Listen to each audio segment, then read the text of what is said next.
Bienvenue dans cette vidéo dédiée à une technique de négociation très puissante, l'utilisation du silence. Dans de nombreuses situations de négociation, savoir quand et comment utiliser le silence peut vous donner un avantage considérable. Dans cette vidéo, nous allons vous expliquer pourquoi le silence est une arme redoutable et vous donner des conseils pratiques pour l'utiliser à votre avantage lors des prochaines négociations que vous rencontrez. Alors d'abord, l'importance de la négociation, du silence dans une négociation est vraiment quelque chose qui revient dans l'ensemble des questions que vous allez me poser et que vous me posez régulièrement dans toutes vos tentatives de négociation avec les personnes.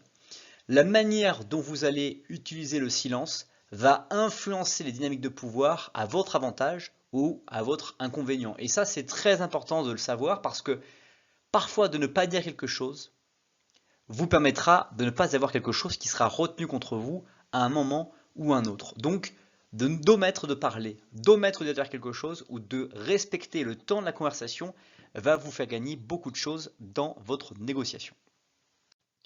Dans la première partie, on va voir maintenant les raisons pour lesquelles le silence est puissant en négociation. La vérité, c'est que le silence crée une pression sur votre partie et va l'inciter à parler, à mobiliser ses idées pour casser le calme qui est ambiant. Très souvent, les gens apprécient qu'il y ait toujours une conversation qui ait lieu et ont du mal à laisser le silence perdurer dans une discussion. Et donc, vous allez justement provoquer, inciter à parler de manière à faire en sorte que l'autre personne n'a pas le temps de mobiliser des idées, pas le temps de pouvoir réfléchir à des choses qu'elle peut vous partager. Et c'est ça qui est extrêmement puissant dans une négociation, d'avoir la capacité de rester silencieux, la capacité de pouvoir prendre le temps de réfléchir à ce qui vient d'être dit, sans pour autant juste faire des silences pour faire des silences, mais prendre le temps de résumer dans sa tête, d'essayer de comprendre, de prendre le temps, quitte à ce que ça mette mal à l'aise l'autre pour qu'il prenne la parole et qu'il surenchérisse vis-à-vis de ce qui vient d'être dit.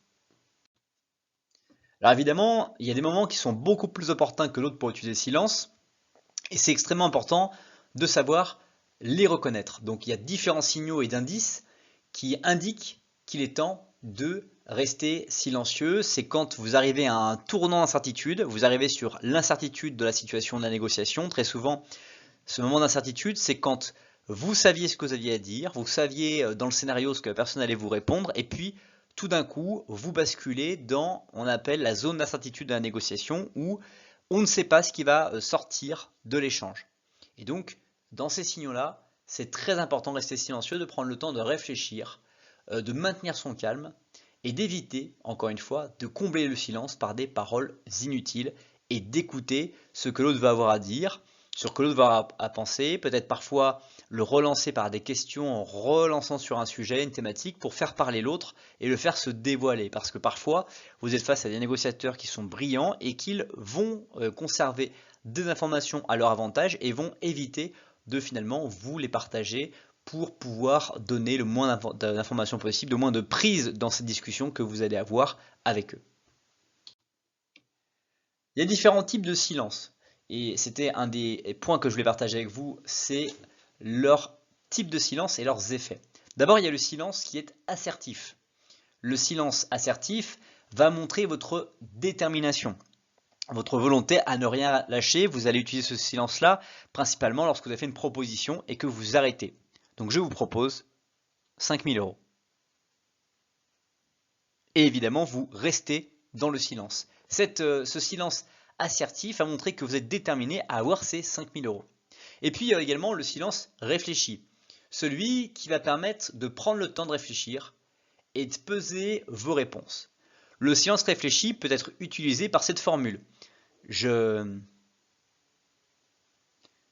Peut-être que... Évidemment, si on est tombé d'accord sur ce sujet, grâce à ce silence réfléchi, vous allez laisser en suspens votre interlocuteur qui va être pendu littéralement à vos lèvres et qui va attendre de savoir ce que vous allez prononcer comme parole. Autre réflexion importante à avoir, c'est la façon de gérer son silence de manière efficace pour maintenir une communication. Donc d'abord, on maintient une communication non verbale positive durant ces périodes de silence. On essaye de montrer que l'on est posé, calme, réfléchi.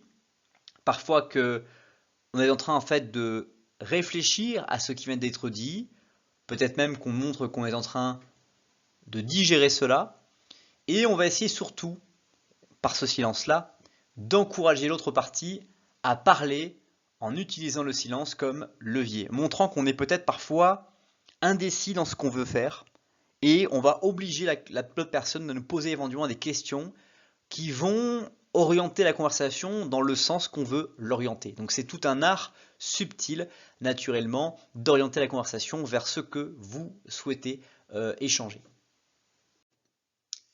Par ailleurs, le silence peut être utilisé pour influencer les décisions de l'autre partie. Vous pouvez en fait être persuasif en créant un sentiment d'inconfort ou pour susciter des concessions.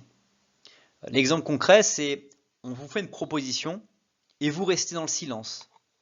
Peut-être même en mimant une mauvaise mine ou un mécontentement vis-à-vis de ce qui vient d'être dit. En laissant ce silence-là, vous allez parfois créer ce sentiment d'inconfort chez l'autre personne qui se rend compte qu'elle est allée trop loin ou qu'elle a proposé trop bas ou peut-être trop haut vis-à-vis de la situation et qu'elle va devoir revenir et ramer pour vous ramener à la raison. Et donc ce genre de situation où le silence a été utilisé avec succès sont vraiment des clés que vous devez apprendre à notamment pratiquer, mais à observer dans les interactions que vous voyez au quotidien, quitte à vous-même vous mettre à utiliser ces fameux silences dans vos conversations. En récapitulant, l'avantage des silences est très important en négociation. Je vous encourage à pratiquer et à développer vos compétences dans l'utilisation du silence. D'ailleurs, je vous invite à partager dans les commentaires vos expériences, voire à me poser des questions sur des situations que vous pouvez avoir rencontrées. N'oubliez pas de vous abonner à la chaîne pour ne pas rater aucune des prochaines vidéos sur les stratégies de négociation efficaces. Et surtout, préparez-vous à devenir un négociateur redoutable en maîtrisant l'art du silence. Passez une très bonne suite de journée et je vous dis à bientôt pour une prochaine vidéo.